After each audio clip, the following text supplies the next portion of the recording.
welcome to Grid Live Pre-Race. Special hello to our listeners on the Ultimate Sports Radio Network and our Patreon subscribers, Colin, Mark, Deschelle, and our newest one, Robin. Thank you for keeping us on the air. Link in the video description if you want to join our Patreon. With me today, I have Adam Lemerise, Joshua Burch, and Kobe Lambeth from the Podium finish, NASCAR Cup Series race at Bristol, MotoGP at San Marino, and we'll start with Kobe, Adam, and Joshua with the NTT INDYCAR Series. Yes, that's right. The NTT INDYCAR Series points battle only has 2 rounds left, and it appears more likely to be Alex Palou versus Pato O'Ward. For the championship, Joseph Newgarden, Scott Dixon, Marcus Ericsson are still mathematically eligible, but the window is closing fast. Joseph Newgarden posted the fastest time yesterday in opening practice. Colton Herta, Alex Palou ran out the top 3. At Pato O'Ward, however, 14th fastest. And the second practice coming up soon, scheduled for 1:45 p.m. Eastern time, and qualifying is at 5 p.m. Eastern. How critical is it for Pato O'Ward to get his speed up to Alex Palou and Joseph Newgarden, especially after being a bit behind at Portland?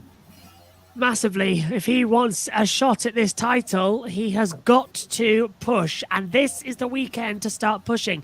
This is the penultimate one, just 2 to go. Laguna Seca as well, as I'm actually seeing it in front of me now in an esport race as well. It's got one of the most legendary corners, the corkscrew, and we know it is possible to pass there. So this is not a track where it's going to be single file. You can find room to go around. A bad qualifying for Pato O'Ward will put him in a bad race place, bad mentality, and just bad for his championship. Bad practice yesterday as well, bad Portland. It's just all going bad. He took the championship lead brilliantly, coming away from Gateway as well. He needs to get back on that form, needs a win this weekend as well. And let's be honest, guys, I had him as my pick a winner as well. I'm sure quite a couple of you else did as well, because we expected him to do a miracle. And unfortunately, it did not deliver. It was Alex Palou who performed the miracle as well. But Laguna Seca, tight, twisty circuit. Does it favour Pato O'Ward more? After practice, I'm going to say no. So he needs to step it up, clear his brain, and get it in gear for qualifying. To me, Pato O'Ward needs to put all the chips in the center of the pot and go all out if he wants to catch Alex Palou and have a way to win the NTT INDYCAR Series. Alex Palou is on a lot of momentum right now, coming off a win at International Raceway last Sunday. And to me, if Alex Palou has a really good race tomorrow at Laguna Seca, don't be surprised if he has one hand on that IndyCar trophy going to Long Beach next Sunday. Pato O'Ward needs a really good qualifying spot today. Also needs a really good practice, which starts in a little while. And all I gotta say is, Pato O'Ward, you're going to have to shake off those bad cobwebs, because it could be Alex Palou's championship or bust. And like I said, after Portland International Raceway, all of the pressure right now is on Pato O'Ward. And in Portland, it was on Alex Palou, but I really think it has shifted significantly. Not a good Portland, not a good first practice for Pato O'Ward. And if he can't find some more speed in the Aero McLaren SV Chevy, Alex Palou could very well run away with this championship. So Pato O'Ward needs in the team, Aero McLaren SP, they need to find something. They need to unlock a bit more speed, because if they fail to do that, they could lose all of the momentum that they were carrying, and it might be game over for the championship, because Alex Palou is carrying all the momentum right now, and his team is checking all the boxes, and it really looks like Alex Palou is the favorite to win the championship. At this point, I also want to point out Chip Ganassi Racing during the season. They're looking pretty smart right now, because they prioritize coming out to these West Coast tracks. They come out to Portland International Raceway, WeatherTech Raceway, Laguna Seca, and they test it so they have extra data. And I think that really giving them a leg up, especially Alex Palou coming to these tracks for the very first time. So he's technically not going in completely blind. And Long Beach is gonna be really the only track that's completely new for him. And it's obviously impossible to test for a street course. So I think Alex Palou might be in the best position going into Long Beach. Well, depending on what happens this weekend at Laguna Seca. And other title competitors, Scott Dixon, Marcus Ericsson, were 11th and 10th in practice yesterday. As we all know, Laguna Seca is a very challenging track for passing, the Andretti curves, the double apex, best opportunity to overtake. Only 95 laps from start to finish. Qualifying up front will be the most considerable advantage entering Sunday. And last weekend, we surprisingly saw the Team Penske car struggle in qualifying while Chip Ganassi Racing was towards the front. In your opinion, which team has the upper hand heading into qualifying this weekend? Oh, that's an easy one, Kobe. It's got to be Chip Ganassi Racing after everything that happened in Portland.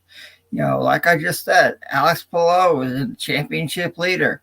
And I think I saw something online that Scott Dixon, even if he's not contending, I believe I saw that he'll help his teammate, to win the championship. None of us saw this coming. Not one of us. Not even me. Alex Palou's had a really strong year this year. 3 wins, 8 podiums, and 1 pole. That's pretty good.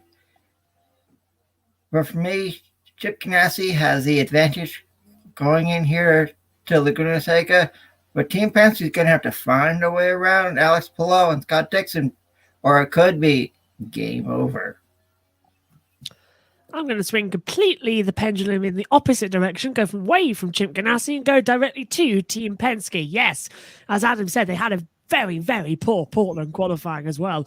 Admittedly, as well, they looked great in practice and then completely let the entire casino go bust in the qualifying as well. But I've got a feeling after Newgarden just topped that practice session, and reading this quote, I've actually got it up here. I'm going to read it to you as well. He says to IndyCar as well, just after the session, this is a direct quote from Newgarden. Obviously, as well, overall, we unloaded pretty good. Small differences here and there, but for the most part, globally, it felt like the car was in the window. Just got to look after it now as well. So he is dialed into this circuit immediately well, of course. Penske, they like this track as well. So is this going to be a big bounce back? I'm expecting them to definitely qualify inside the top 3 rows as well. I'm hoping we're going to see Newgarden on pole position after the misery that he had last time out in Portland as well in qualifying. And even Simon Pagenaud, what was he, 22nd on the grid as well? He's got to get right back up there. But yeah, definitely Team Penske, they are the team, in my opinion, with the upper hand coming into qualifying. Yes, Team Penske looking to bounce back. Joseph Newgarden, he has a great day. He can get back in the title fight. Enter the season finale at Long Beach. Will Power end the season strong. Scott McLaughlin continuing to get more experience in IndyCar and improve his pace each week. Simon Pagenaud been really struggling lately, and this could be his second to final race as a Team Penske driver. If you've been following the rumor mill, rumored to be going to that number 60 Honda at Meyershank Racing to replace Jack Harvey next year. It's going to be interesting to see how IndyCar silly season shapes up moving forward. And if Alex Palou wins the pole, that'll be 1 bonus point. Lead a lap, that's another point.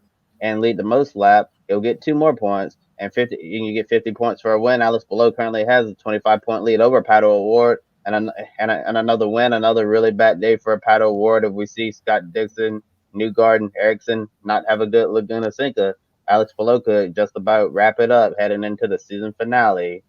Does Alex Palou go in thinking, I have to win this race, or think about the bigger picture by focusing on points racing? Well, let's take a look at the stats, really. We've had 14 races so far this year. He's finished inside the top 10 times. He's finished inside the top 5 8 times. He's won 3 of those races as well. So the stats show he's not really a big winner. He's only won 3 races in his career, all of those this season as well. So I think definitely he is the points grabber. He is Mr. Consistent. He is going out there not thinking about getting the race win, but grabbing second, grabbing the bonus points, as you say, for pole position as well. Just grabbing everything he can get his hands on as well and keeping it very close to his chest, needing to know that these points are mine. They're mine, and no one's going to take them away from me, and I'm going to fight you. I'm going to fight everybody because I want this championship, and I'm going to go all out for it as well. He's not interested in wins. That's just a very small. He's got his eyes on trophies. The other drivers have got their eyes on trophies. He's got his eyes on the big diamond, and that is the World Championship for the IndyCars. And definitely, he is not thinking about wins. So definitely, I think points are the big goal. I gotta completely agree with you, Josh, on that, my friend. Alex Palou, he'll be point racing this tomorrow at Laguna Seca and the season finale in Long Beach. Like I said earlier, I believe Alex Palou at the end of Sunday will have one hand on that championship trophy.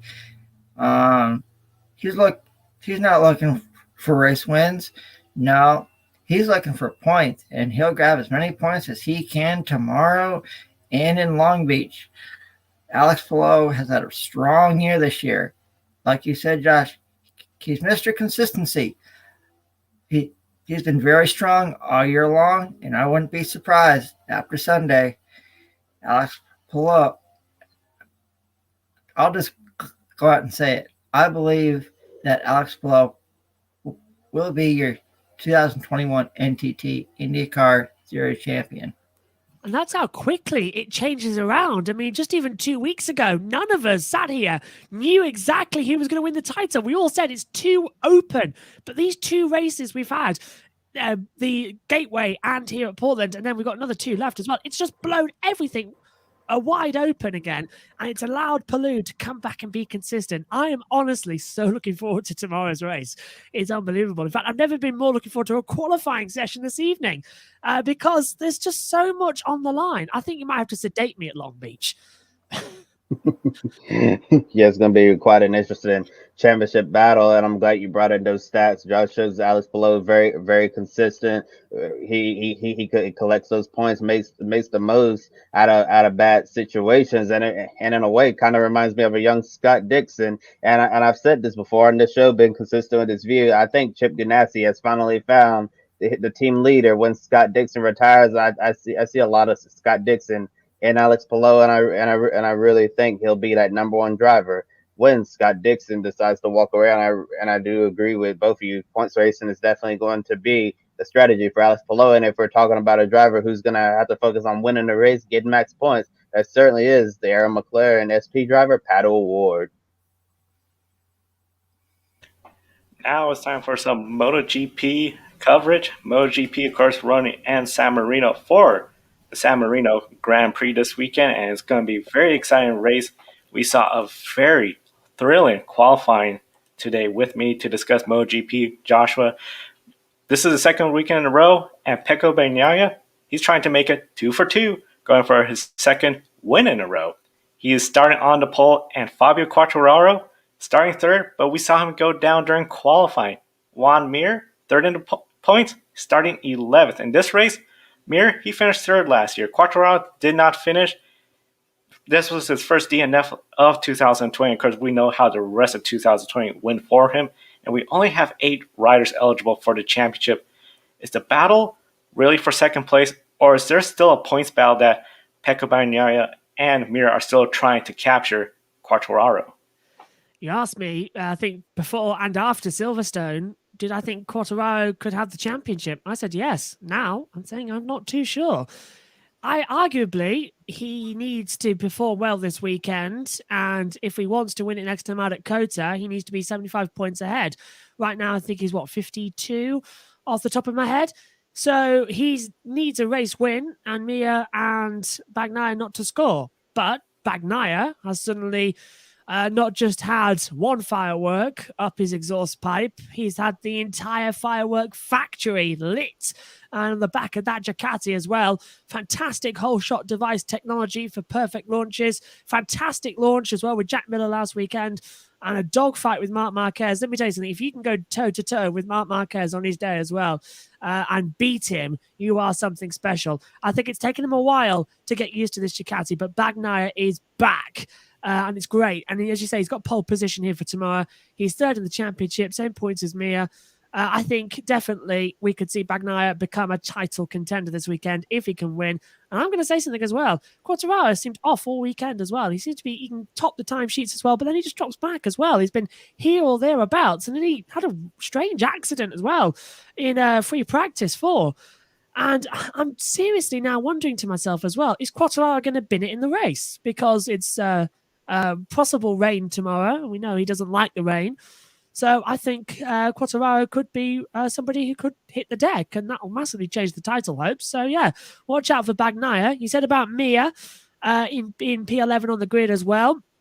I think his title hopes are done, really. He's had a shocker since the summer break ended and the 2 races we had in Austria coming into Silverstone as well. And I think he's just completely gone off the deck there, Joe.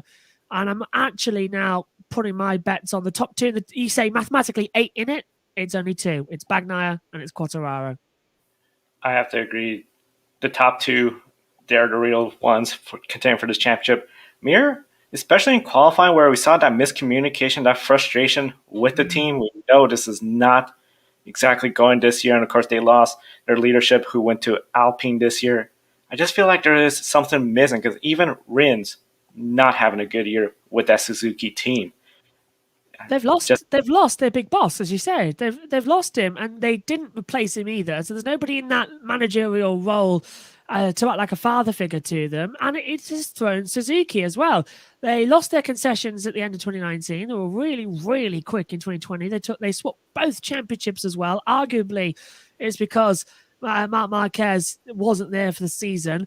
And the Honda never worked without him, so that pushed them out the side. And then the Yamaha sort of fell away in the second half of the year, so Suzuki were the only ones who were consistent throughout the year. But they've lost their big father figure. They've lost it. And honestly, Suzuki this year just looking like a shadow of last year's selves as well. And it's heartbreaking to see. And definitely, you have to say, is it the man? Because he's gone over to Alpine, as you say, and Alpine have turned into winners and podium finishers, and Suzuki are falling backwards. So, what's that old expression? Cometh the hour, cometh the man. Yeah, definitely. It just seems that her team is missing. And as you mentioned, they're just a shadow of what they were last year. Pecco, he made qualifying look effortless today, especially setting a new track record, leading that Ducati 1-2 for tomorrow's race. Behind him, multiple riders. I mentioned about Quartararo going down. Marc Marquez went down in Q2. Brad Binder went down. Nakagami. And even the doctor, Valentino Rossi. This is his second to last race on Italian soil. Tomorrow, you mentioned about the rain. 58% chance of rain at the time of the starting of the race. Here is that weather forecast. So it's definitely going to be really interesting to see what happens with the weather, with rain or no rain. Do you anticipate the race to have a high number of riders not classified? With rain, I think we're going to see around about 12 or 13 riders hit the deck. Without rain, I'm thinking about 9 or 10. It's that high as well. They started the Moto 3 session as well this morning, which is the junior class if you don't follow MotoGP completely. The Moto 3 went out there for their first session, and it was like shooting those ducks at the fair as well. They were just going down and down and down. The tyre temperatures weren't working. The damp track didn't help either. And that's what affected the Moto GP lot. They put on hard front tyres and they just lost the grip. So I think going into tomorrow as well, they're going to use medium fronts and soft rears as well, just to try and bridge the gap out there as well. But as you say, rain is a factor. So will it become a flag to flag? If so, we've seen how those happen this year. French Grand Prix, Austrian Grand Prix as well. They hit the deck quite hard. I'm honestly expecting it to be an absolute crash fest tomorrow. I've never normally known Mugello to be one of the exciting races, but this is definitely going to be one because so much is on the line here, and there's a little bit more pressure on the air. There's numerous things going on this weekend. The rider lineups for next year across all 3 classes are being decided here this weekend because the deadline is tomorrow. So we've got last-minute signings as well. The teams and managers are running around. Michael Larity has brought up the Honda team as well in the Moto 3 squad, and he's just announced his rider, so he's running around everywhere. We've got John McPhee in the Moto 3 running around trying to find a seat in either Moto 2 or Moto 3. Rumor is it's going to be Moto 3. We've got Cal Crutchlow now in talks with LCR Honda as well to be their test rider again. We've got Valentino Rossi fighting away with his Saudi Arabian business partners to get the money in for the team for next year's Moto 2 and MotoGP teams as well. We've got Morbidelli and Quartararo figuring out their team relationships as well. We've got Dovizioso back in the frame, not only for the remainder of this year, but for 2022 and 2023 as well. So there's a lot of energy this weekend, and it's got the feeling of, oh my God, it's the first day of school tomorrow and we've got absolutely nothing prepared. It's completely abysmal, to put it in a word as well, because I've never seen the paddock like it. I've never seen the energy like it. And that's why we're seeing so many mistakes. The riders aren't focused on racing. They're focused on business deals to keep racing as well. So I think if you throw rain in there, Mugello tomorrow is possibly going to be the race of the season. We've had a couple of them. So yeah, busy is the Misano paddock as well. We raced here twice before going off to Kota as well. So it's San Marino here, then it's Kota, then it's back to Misano for the Emilia Romagna Grand Prix. So a lot of swapping and changing, but definitely this weekend will be the race of the year.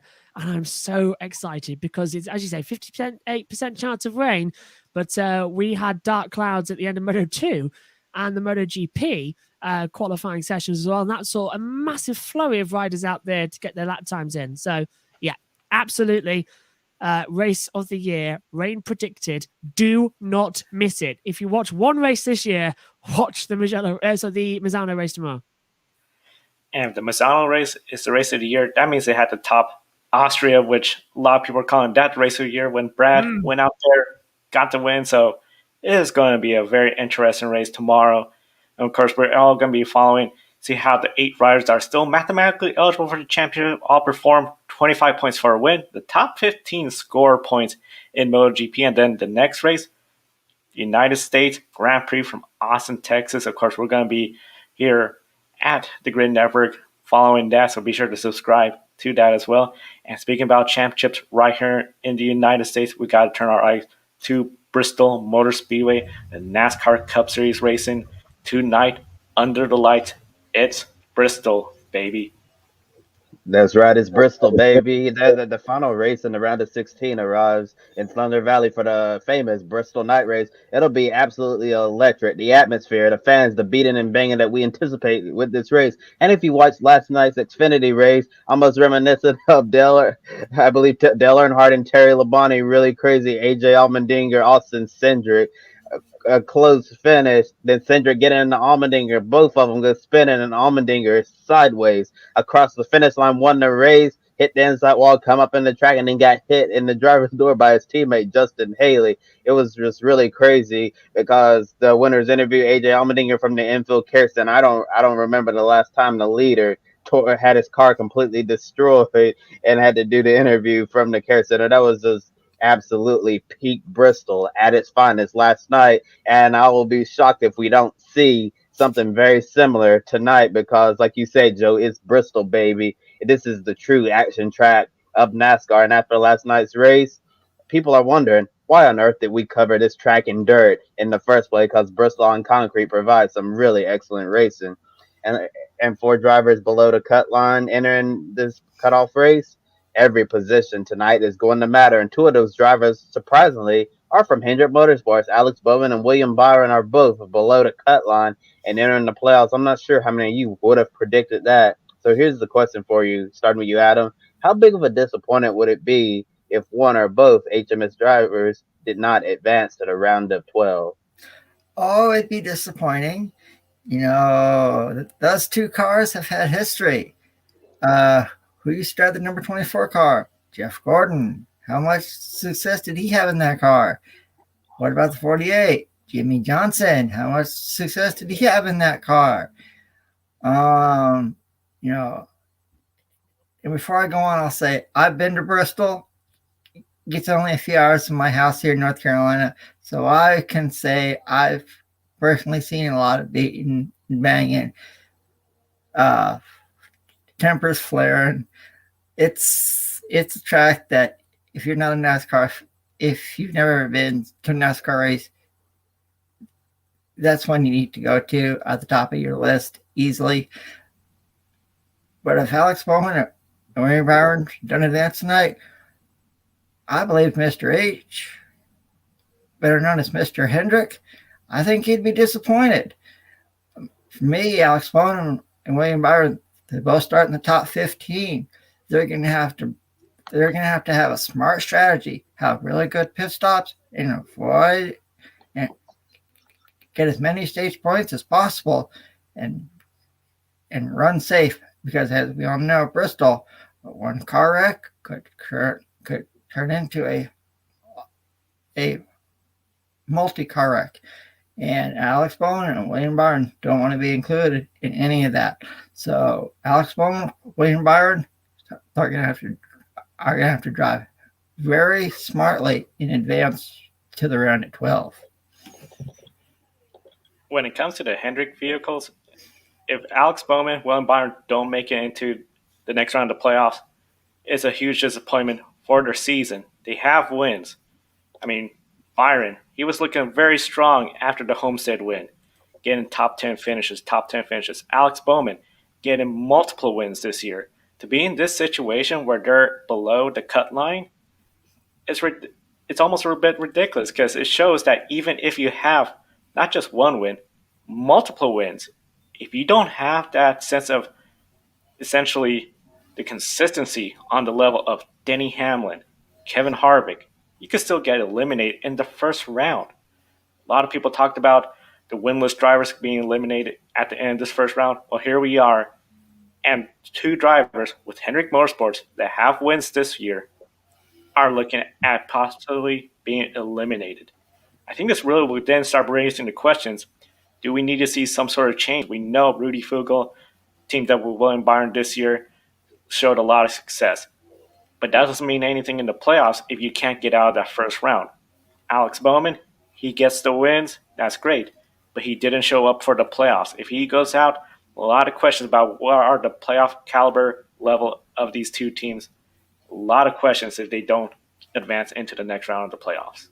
Well, Joe, I think one question that I would ask if they don't advance, did Hendrick Motorsports as an organization peak way too soon? Because it seems like at the moment Joe Gibbs Racing is riding all the momentum. I believe the last show Grit Live wrap up, wondering if we underestimated Joe Gibbs Racing in comparison to Hendrick Motorsports, because for much of the season it's been a Hendrick party while Joe Gibbs Racing has just been close behind, and now it seems like the momentum has swung in Joe Gibbs Racing favor. And if Alex Bowman, William Byron are eliminated, one has to wonder, did Hendrick really show their cars too early and peak?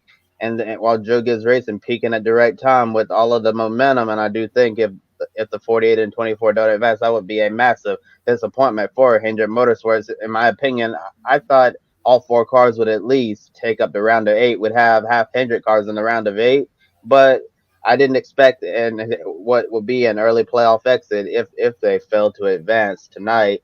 And one driver in a must-win situation, Michael McDowell, the top four, the only one safe. Two wins by Hamlin and Truex in points. Kyle Larson locked himself in, and Joe Logano will be in if he scores at least 10 points in tonight's race, which is really likely to happen. And while they're racing to stay in the playoffs, everyone else outside the playoffs is racing for a good finish, a win, or racing for their next contract. Matt DiBenedetto, Wood Brothers driver, missed the playoffs. He runs well here at Bristol usually. Had some really big moments here, taking the BK car to a top 10 finish and then battling Denny Hamlin in the closing stages of the night race a couple of years ago when he was racing for basically his NASCAR career.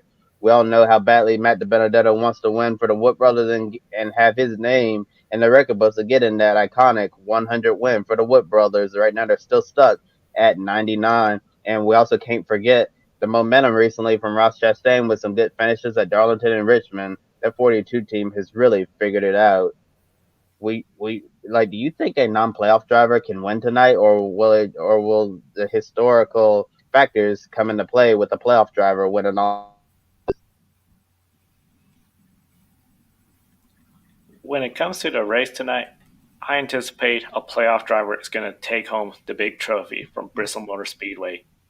When you look at how the teams perform in the playoffs, during the playoffs, they rise up to the occasion, and especially the ones that are advancing to the championship rounds. They are there week in and week out. We're seeing that with Denny Hamlin. We're seeing that with Martin Truex. Kyle Larson's up there as well, too. Big thing for the non-playoff drivers, we see this quite a bit. Sometimes they tend to drive a little bit more careful around the playoff driver during the playoffs. They don't want to be that driver that eliminated somebody because they were racing a little too hard in the race and affected the championship. This year, I think it's going to be a little bit different. You have so many drivers so close to the cutoff line, single digits, in the teens, the 20s, where with those stage points, it can really shift around. I don't anticipate a whole lot of drivers racing each other carefully, especially as we get towards the end of the stage points. And then when you put into account the wins, you look at drivers like Matt DiBenedetto, he's not going to care who's in second place. If he has to give them a little bit of a bumper to get around, he's going to do it. Ross Chastain the same way too. He wants his first career win. Prove to Trackhouse Racing he is the right stuff for next year. However, at the end, I still think you're going to see a playoff driver take home the checker flag. That's very good, Joe.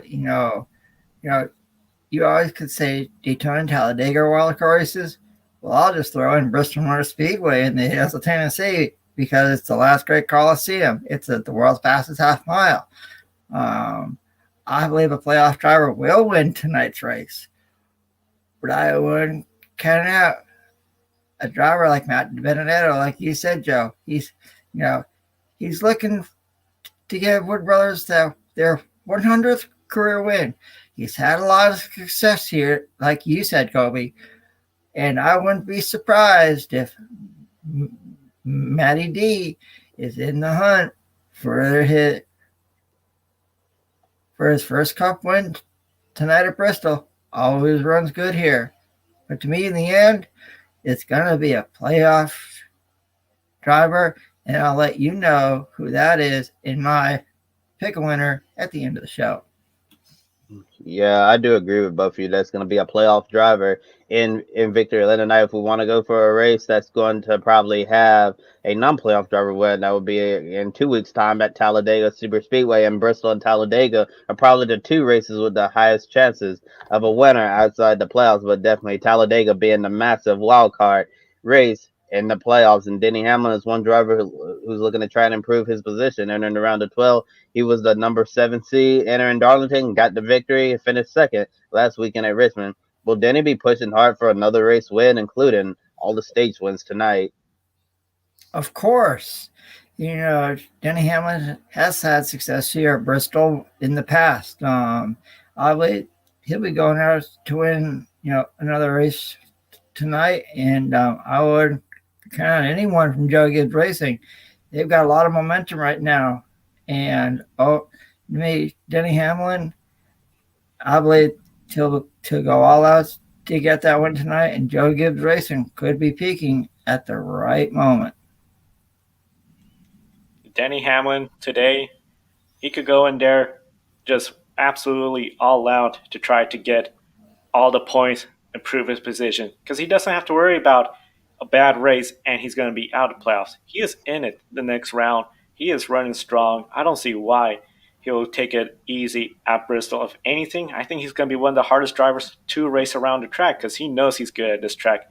He could just go all out for the win, for all the stage wins, and that's going to make it really hard for anyone to contend with him because they know, especially if you're Alex Bowman or William Byron, you got to be a little bit more careful. You don't want to get taken out.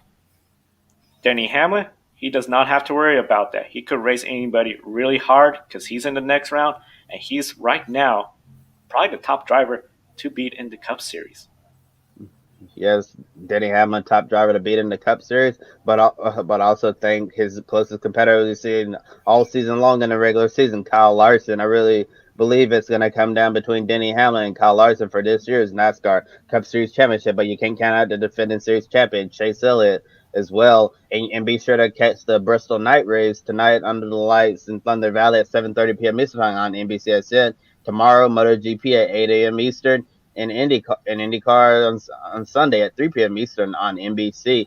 We'll be on the air, Grid Live wrap up about 90 minutes after the IndyCar race at WeatherTech Raceway, Laguna Seca. And here's the grid ranking top 10 entering this weekend. Only 3 drivers in the top 10 are running this weekend. Kyle Larson, Fabio Quartararo, and Alex Palou lead their respective series raters. And be sure to follow the grid ranking on Twitter at Grid Ranking. Now it's time for everyone's favorite game, Pick a Winner. That's right, Kobe. And for your first time viewer and for your first time players, if you get on our leaderboard, you get double points. But if you start in October, you get triple points. So use the hashtag Pick a Winner on social media, and you too could appear on our leaderboard. And we take a look at our leaderboard. Joe is first with 27. I'm on his back bumper at 26. Kobe's third. Our colleague Matt White is fourth. And Ben Schneider is fifth. So now it's time to make our picks. First up, we go to the historic WeatherTech Raceway in Laguna Seca, California for the second and last race of the season. Josh, I'll start with you. Who takes that checkered flag at Laguna Seca on Sunday? First of all, I apologise to the Herter family. Joseph Newgarden will win the WeatherTech Raceway race here at Laguna Seca because absolutely perfect in practice. He needs to ace qualifying as well later, but definitely I think he's got the pace to ace the race. And I also want to apologize to the Herta family as well. I'm gonna go with last week's winner, Alex Palou. He made a big statement last week when at Portland. I think he's gonna make an even bigger statement tomorrow at WeatherTech Raceway Laguna Seca, saying I am the one to claim this championship, and I'm gonna go out there, win at Laguna Seca, and showing why I'm the favorite entering Long Beach. I'm not going with Herta, but they need to race hard. I'm not going to apologize for them not winning the race. I'm going with Joseph Newgarden. I believe Alex Palou, he's going to take it a little easy. If he's second or third place, he knows he's in a really good spot, especially if Pato O'Ward's behind him. Joseph Newgarden, just go out there, get the win. He has the equipment to go out there and get the win. All right. Nice picks, guys. But for me, I'm gonna have to agree with you, Kobe. I'm gonna have to say Alex Palou wins tomorrow in Portland and has one hand solidly on that IndyCar championship going to Long Beach. And next up, we go across the ocean to MotoGP at the historic Misano World Circuit. Marco Simoncelli for the race tomorrow morning. Josh, I'll start with you. Who claims the checkered flag? Going a bit of circles, I feel like, because I'm going to say Francesco Bagnaia will take the win tomorrow as well. Perfect last weekend and a nice dogfight with Marc Marquez. Got pole here again with a new track record. And I think as well, if he can get out in front, Misano in the dry is a tricky circuit. Misano in the wet is almost impossible. But he's got a cool, calm head. And if he's first out there as well, there's no spray, no backwash to hit the tires, he will be perfect. If we see wet weather tomorrow, it's going to be an absolutely chaotic race. And so I'm going to spin the MotoGP Wheel of Destiny here, and I'm going to say Jack Miller is going to win the race. Me, I have to agree with you, Josh. I'm going to have to say Francesco Bagnaia starts on the pole. He's got good momentum right now. So I'm going with Francesco Bagnaia after his record qualifying lap to take the win at Misano. If we have wet weather, I think it's just going to shake up everything. 58% chance of rain. I'm going to say, yeah, we're going to have a wet start. With that said, I'm going to go with Jorge Martin. I believe he's going to get the win and surprise everyone. Now we go to a track that everybody knows in motorsports. It's called the world's fastest half mile, the last great Coliseum. That's right, I'm talking about the legendary Bristol Motor Speedway in the hills of eastern Tennessee. Now, Josh, I don't know if you've ever seen a race from Bristol before, but I'm going to start with you. Who claims the checkered flag at the historic track later on tonight? I've seen a couple races at Bristol as well, and every time I think of it, I want a brisket as well. I don't know why. I think it just must be rhymings that get me. But might actually have that over the weekend. Getting back to the point, you were making some pretty good arguments with what you were saying as well with Denny Hamlin as well. So he was trying to improve. I think he's got a good shot at winning tomorrow, and I'll stick with him. I was going to go with one of the Busch brothers, but it would have been Carl over Kurt. But I think I'll go with Denny Hamlin. There's a little bit of a wild card to see what he can do. And I know Team Penske's been behind Hendrick Motorsports and Joe Gibbs Racing, but I think we'll see a Team Penske driver in victory lane tonight. It's his final race with Team Penske in Thunder Valley, and I think it just seems appropriate that it's going to be the right night for the driver known as Bad Brad. Brad Keselowski going to put that number 2 Ford Mustang in victory lane at Bristol. Oh, yeah, I like your pick, my friend Kobe. But for me, don't count out Chase Elliott at Bristol Motor Speedway. I'm going with the number 9 Napa Auto Parts Chevrolet Monte Carlo for Hendrick Motorsports. Chase Elliott claims the checkered flag at Thunder Valley tonight. With Bristol Motor Speedway, you got to look at Denny Hamlin. look at all the performances he's done. But I'm still going with Kyle Larson. Kyle Larson's going to win this race, and that's going to be my pick for Pick a Winner. And we encourage everyone to participate in Pick a Winner each and every week on Twitter as well as TikTok. We do post on TikTok quite a bit of materials, including our Pick a Winner Dare. We got 3 people from TikTok on the leaderboard, so definitely we encourage everyone to check that out and subscribe to us right here on YouTube as well. See all of our coverage from Portland International Raceway, our first event at the track, hopefully many more ahead. We want to thank our Patreon subscribers for making that possible. Colin, Mark, Deschelle, and Robin, thank you. Your contribution is helping keeping us on the air all year long. We super appreciate it. And of course, we appreciate all our sponsors, including Populous, 10% discount for your best friend, man's best friend, leashes, all sorts of goodies there, and Public.com. $5 in stock you can have right away if you use the code GRIDnet when you sign up. And of course, we'll be following all the motorsport stocks, so be sure to follow us at gridranking.com, on Twitter as well, at gridranking. That'll do for today's show. For Kobe Lambeth, Joshua Burch, and Adam Lemerise, I'm Joe Samaniego. Thank you for watching. We'll see you next time. Don't be an anonymous investor. Join the stock market social media platform, Public.com. Invest any amount of money and share with friends and new friends. Discover new opportunities, such as new companies and potential business partners, and useful tools for beginners, and share your experience with friends on Public.com. Link in the video description gets you $5 for being a Grid Network viewer. Use the referral code GRIDnet for your free $5 to invest and start investing and networking on Public.com.